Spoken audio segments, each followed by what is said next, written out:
Recording in progress. So go to measuring class. There's no agreement on the best way to measure class. Therefore, it is ideal to consider different factors when we are measuring class. So when we have to measure the class one belongs to, we can use the wealth, the income, the housing. That means the number of houses that individual has, how big it is, where the location where the house is, the occupation, the level of education and qualification, status and lifestyle. So on all the above mentioned category, the person's occupation is most commonly used when measuring the class of an individual belongs to.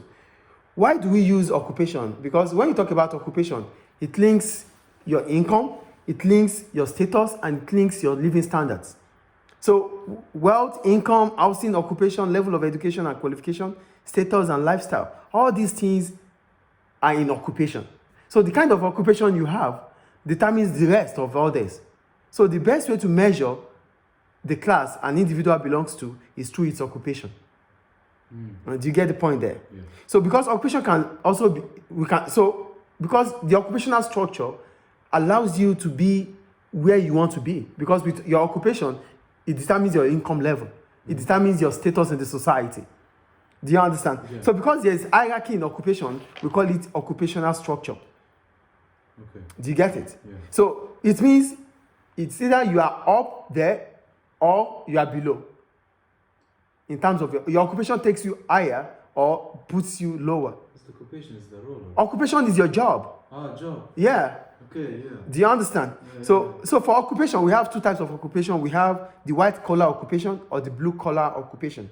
We call it white collar occupation when it involves mental effort like teaching, accounting, banking, insurance, retailing. We call them white collar occupation. Okay. So this belongs to the middle class people. And for the blue collar occupation, it is about physicality, physical efforts. And this, we call them blue collar. And they belong to the working class. Yeah. I think it's clear. So Yes. that is all about occupation. Then we have the social class scale.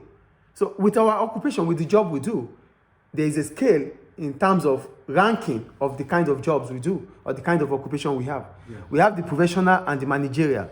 For the professional and the managerial, we're talking about accountants, lawyers, doctors.